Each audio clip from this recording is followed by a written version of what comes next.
Hello, everyone. Good morning, good afternoon, and good evening, whenever you go through this presentation.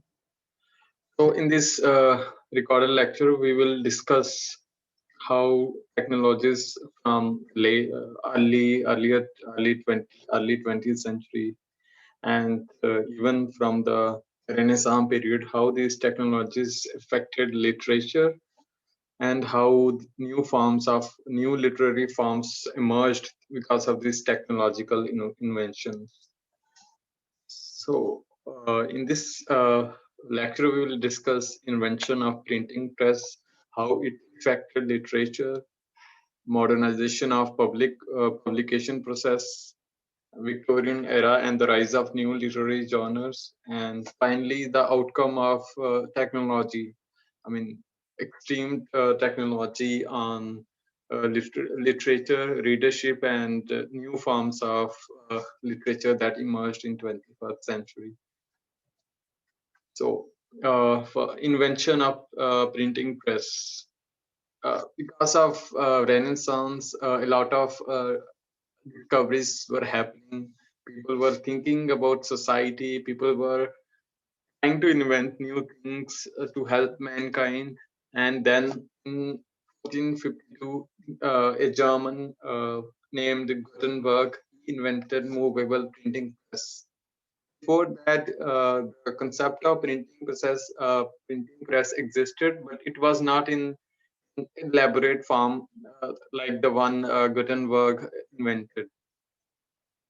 So, if we talk about revolutions in the history of mankind, the invention of printing press is one of the greatest inventions that has ever taken place. So we can easily call it the biggest revolution of millennium from 1000 to late 19th century. So, and some people also call it agent of change because it means so much how societies studied, how societies consumed knowledge, and how it was created. Before that, it was very laborious process getting a single copy because it was written by hand and it took months and weeks to write a single. I mean, you can take notes from a single book and give it to people. Because of that, only churches and institutions have books, and scholars had to uh, read books from these institutions because it was so rare. Church had a lot of control on what the common public consumed. They moralized people. They controlled how they used to think, how they acted in the society. So then came this invention of printing press. uh, it revolutionized how people read books. Earlier process was laborious and took months and weeks to write a single book. But then with the invention of printing press, books could be easily produced and they could easily be distributed among common people. So because of that, it has huge impact on the rate of literacy and how people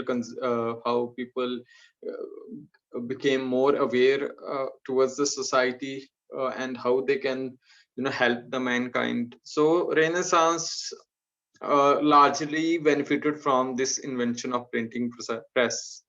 It could have taken a lot of time for human beings to have such an impact on the society. And then because of that, many authors started writing books. Even our the main writers of a medieval period, they benefited a lot from this invention. They could write their works and make it available to the public, and they could go through these works. This is one of the reasons that authors became so popular, started becoming a popular figure in the medieval period. So since a printing press was developed, now it could be used for other purposes. Uh, before before the invention of newspaper, it was uh, it was only it was only to for the man to have those those informations, and they went from place to place and gave those informations. Before coming of newspapers, these traders, these businessmen who went from place to place, they were the main sources of information passing from one place to another place. And before printing of newspaper, there used to be handwritten news sheets, and to write large information by hand and to make many copies of that, it took a lot of time. Because of that, many newspapers were either weekly or fortnightly or even monthly, because they had to write that information, note it down on various pages of paper, and then disseminate it to public. First newspaper was published by Johann Carolus. He again, he was a German. He published first a newspaper in 1605, and the name of this that newspaper was Relations.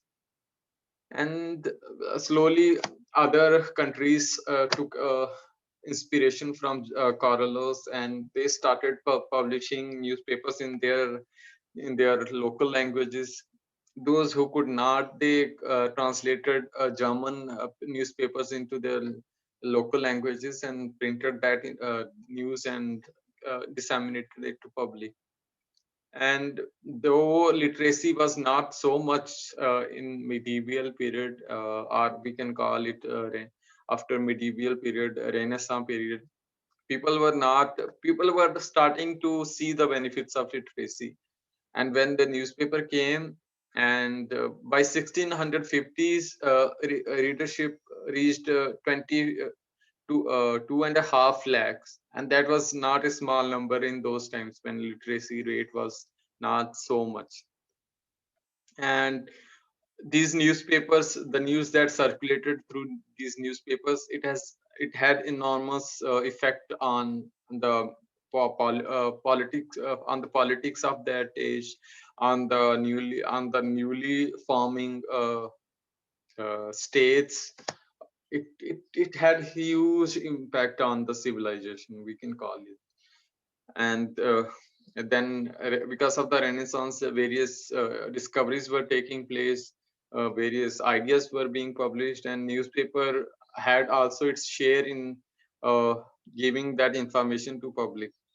And it in the earlier phase, the newspaper was also published in the booklet form, not in the newspaper we see now. The modern form of newspaper was published in around in early 18th early decade of 18th century. Now, because of the technological inventions and various discoveries, various works of scholarship, people started thinking about society and we could how they could benefit society. Because ultimately, when you start reading, when you start knowing different ideas, so it's a natural progression that you start thinking about society. So then came the age of enlightenment, or the age of reason. Its time period is from 1685 to 1815, but we can't. It's just a recognized number, a recognized time period, but there is no watershed. These movements that it started exactly in 1605, 1685, and ended in 1850, 15. So. Uh, by in the 17th century, Isaac Newton published his first major work, Principia Mathematica, and John Locke also published his influential uh, essay concerning human understanding. It had huge impact on the human understanding of mind and how it worked. the concept of tabula rasa, which is called, uh, in simple terms, it's called that when a human being is born, the human mind is like a blank slate, and what he takes from society starts accumulating in the mind of the children. And it's, though he's not, though the child is not able to understand what it is given to, but his sensory perceptions, and slowly the child starts understanding language, and it slowly this blank slates gets covered with a lot of information. So because of these influential works, various thinkers throughout Europe started questioning traditional authority. And there were two types of traditional authorities, we can say. Like, first, of course, the rulers, rule of kings, and how they treated their public. And mostly these kings were headstrong, and they didn't think much about their kingdom. They were lost in their lavish lives. They hardly paid much attention to the people in their kingdom. And these thinkers started thinking about ways to break these traditional authorities. And other major authority was familial authorities, where the patriarch of the family had so much influence on the society, on the family, and how it affected society. So the main thinkers of this period were Francis Bacon. He wrote many essays, influential essays, uh, which became synonym to the age of reason. Then Thomas Hobbes, Rene Descartes. He's one of the influential philosophers who gave this dictum: "I think, therefore I am." That only the reason gives, because in simple terms it means that only a man, human being, thinks that he comes to know about himself. Therefore I think, therefore I am. So Immanuel Kant, in uh, who wrote an essay, What is Enlightenment, in 18th century, he described this period of reason in these words: "Dare to know, have courage to use your own reason." So reason, that's why it became uh, uh, popularly known as the age of reason, because these thinkers try to start rationally thinking about various ideas, various concepts, and various discoveries were taking place. And the main ideals of age of reason were reason and rationalism, that society can benefit largely through reasons and rational thinking. If we are not thinking with reason, that then we are not thinking about society from right direction. Then nature and science. Why nature and science? Because nature represented an order, and science is again a very scholarly study of a subject using reason. So it's also there. That's why nature and science, and also humanitarianism and cosmopolitanism.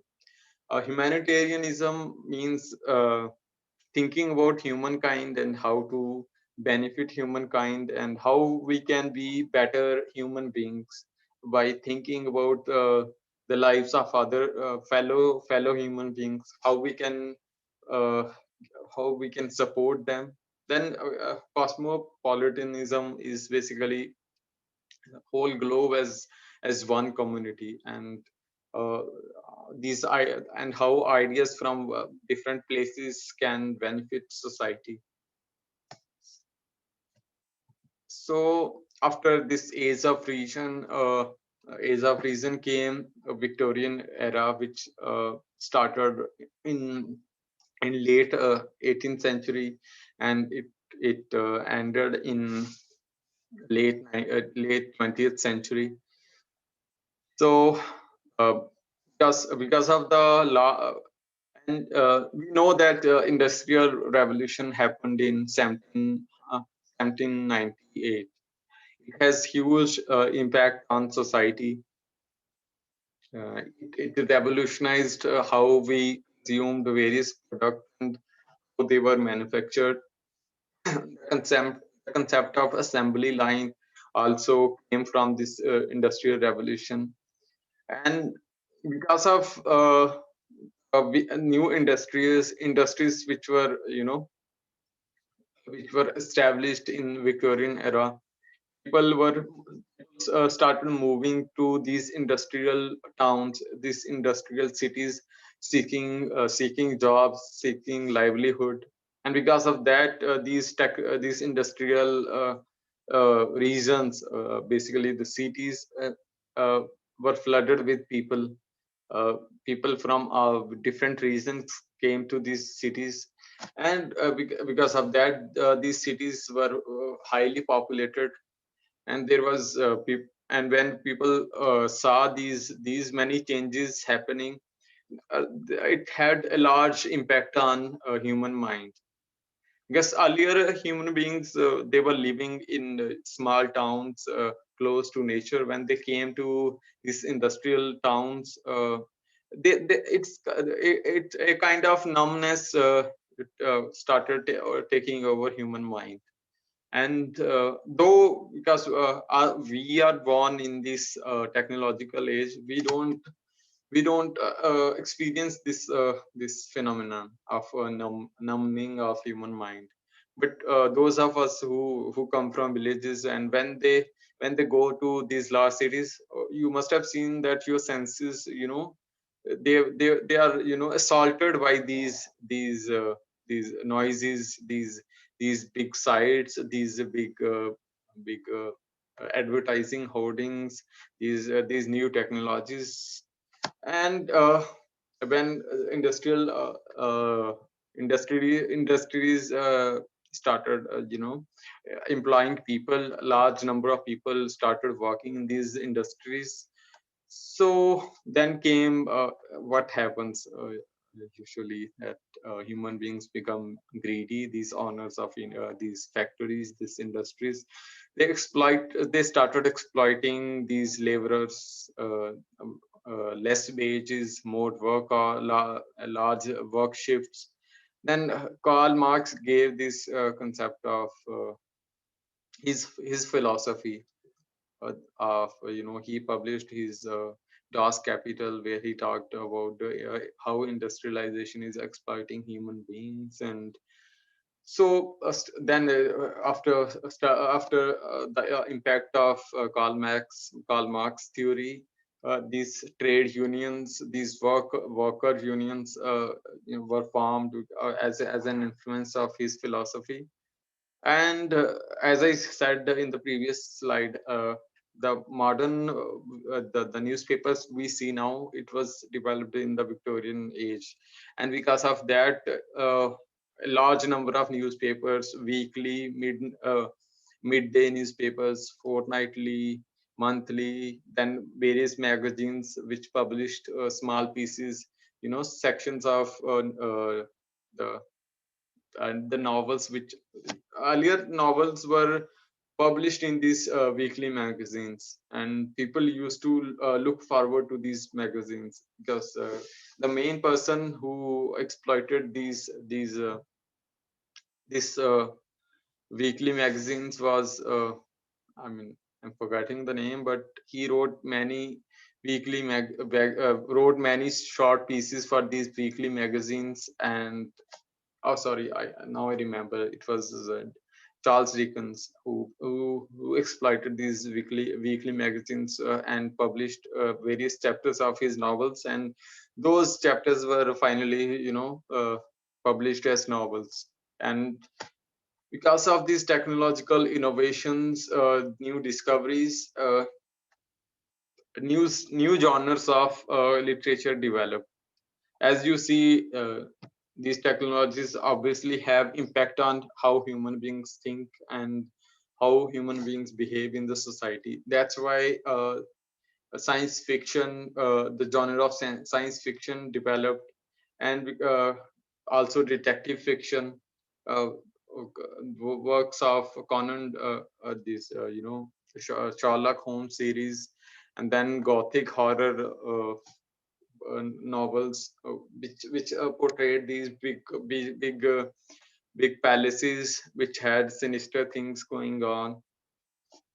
And because of that, the episodes which were published in these weekly magazines, they took form of short stories, a single piece that stands alone. And uh, these then this detective fiction came about. And also, when before Victorian era, it was a romantic period, where poets and writers wrote about nature and tranquility of nature, and how nature is better fit for human beings.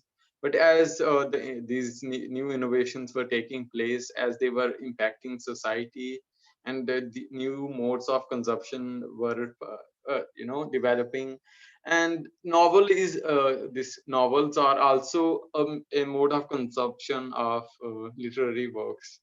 And various thinkers have literary critics have written about it, how how how novel is a result of these technological innovations. And then we move on to film technologies. It was during the Victorian era that these new technologies, film technologies, started developing. The camera also invented around this time, and various various photographers were emerging. Uh, as in one of the lectures, we discussed about one of the writers who wrote in Victorian era, uh, Virginia Woolf. Her sister was also a famous photographer who took photographs of famous celebrities from Victorian era. And then because of the camera was in place, now people started using camera in different ways. So the genre of short films, it was invented in 1819s. And earlier, these short films were only lasted 10 seconds. And then people started improving those film technologies. And from the 10 seconds to 10 seconds, they were, developed to 50 seconds. And slowly, with new technologies, new innovations, this time period started gradually increasing. And in the earlier phase, these for showing these short films, projection techniques were used. They were not as advanced as the projection techniques used in modern cinema halls. They were, single pieces of projectors which didn't use electricity. It was two slides of mirror that were used to display project these images on the screen. In the earlier phase, the sound and the moving pictures, they didn't match. uh, it still happens if you see films from Bollywood films from 1950s or 1916s. The sound and moving pictures, they don't quite synchronize. You see the pictures first and then you hear the sound, or sometimes you hear the sound first and then you see the frame. And ultimately, when the black and white films were in place, people started thinking about how the natural colors that exist in nature can be shown on the screen. And because of the innovations that were taking place, the first motion picture came out in 1930s. But though it was not as effective as the modern film technologies, but it was there in 1930s. And then uh, these this then films developed into a mass mode of consumption, because it came out as a novel medium of entertainment. People who were earlier, entertaining themselves through these weekly magazines, these newspapers, or the novels, then they saw potential in these film technologies, and it became a popular medium of entertainment. Though these film clips were very short and not as clear as we see these days, but for the people of those times, it was, something very new. They were witnessing for the first times. Of course, it was greater deal for them. And when these films were, when the film technology reached certain certain level, then the full scale films that we were, started happening. People started shooting these films and showing it to large public for gaining, money. And because of that, because of that, various scholars started studying cinema as a mode of, as a mode of art. uh, as happens with the new technology, whatever it is not considered art for a long time. When consider, for example, when painters were painting these everything was painted. Even for portraits, people had to sit for whole days to get a single photograph. But when the camera came out, it was not perceived as artistic. It was because people thought it's just the technology doing thing, but human skill was not appreciated. But as it became a regular medium of recording things, scholars paid a lot attention to this, and then they started studying the cinematography, the techniques used in the film, and also how cinema shows cultures, diverse cultures in these moving pictures, and how it can be studied as a scholarly, as an art. And scholars studied it through, employing various techniques of literary criticism. Now we come to 21st century. uh, we see now we can't even begin to talk about the extent to which technologies have reached. People are, people are starting to go to Mars, and already a Mars rover is in place, who's sending pictures and the data to Earth stations, and how it can eventually benefit humankind. So you see, the technology is so vast, and we can't even, we're going to perceive it. Technology has reached that extent. So because of that, it that advanced technologies, it obviously had an impact on human beings and the literary modes of production. So because of that, then came this Facebook and other social media platforms, and how they in a way, uh, you know affected these literary modes of production. So because of these technologies, because of the screen time we are spending looking at our laptops. For example, even now I'm recording this lectures, and which you will eventually go through. So you see, we spend so much time on digital screens. Human uh, attention span has fallen drastically. Uh, Compared to earlier time, when people used to read a book in a single sitting. We can't even think of reading a book in a single sitting.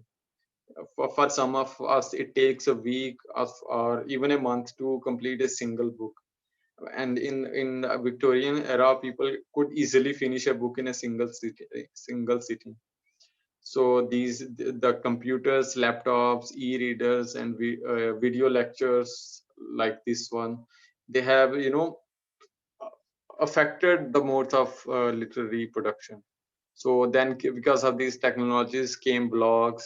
If you remember, in the earlier in the first decade of 21st century, in 200 early 200s, you see, blogs were very popular. A lot of people became famous of these blogs, and then they eventually wrote their books and earned so much.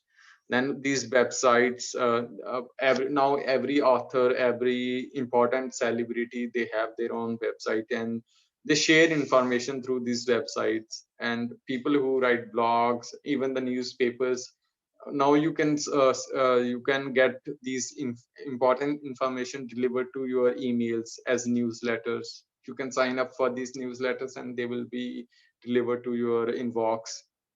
And because of this short attention span, new literary forms have developed, like flash fiction. Is just like couple of lines, and people convey these ideas in a single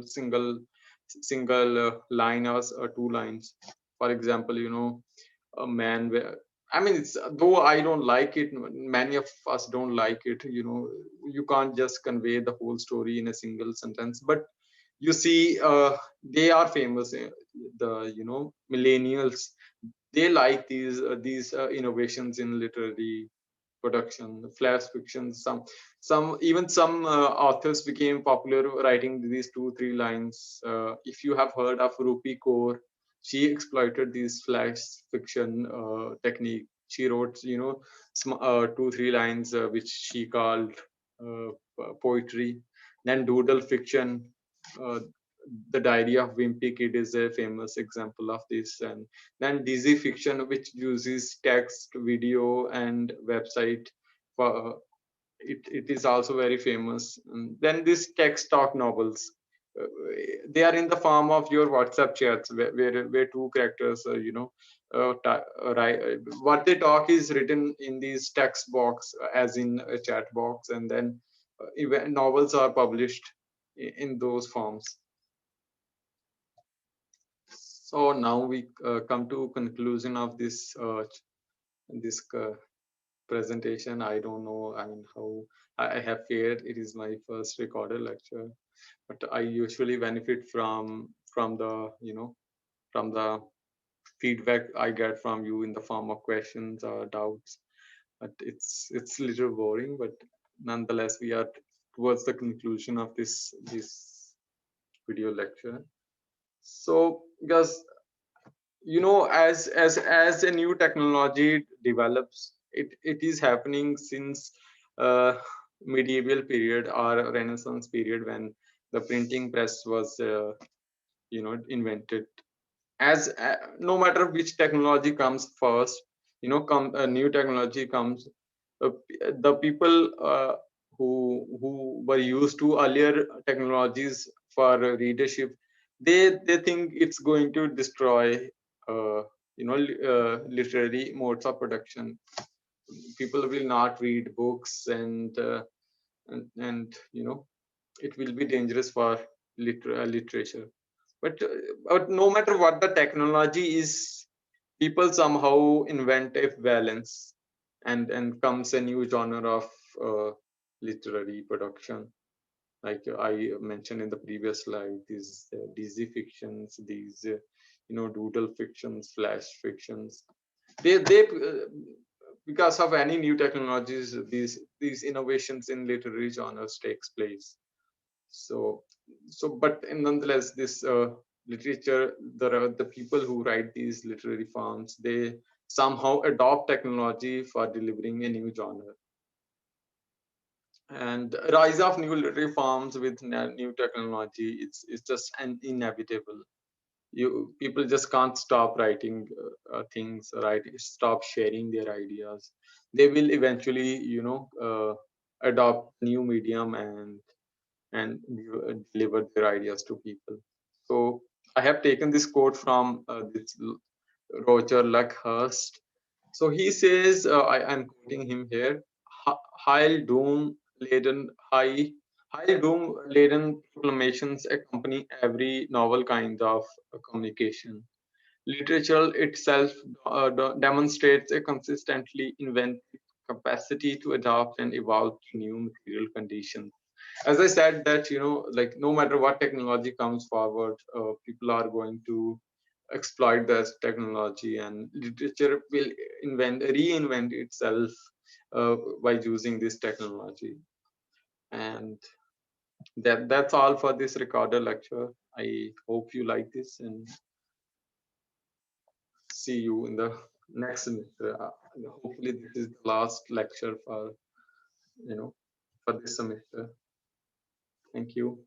Have nice time after your weekend.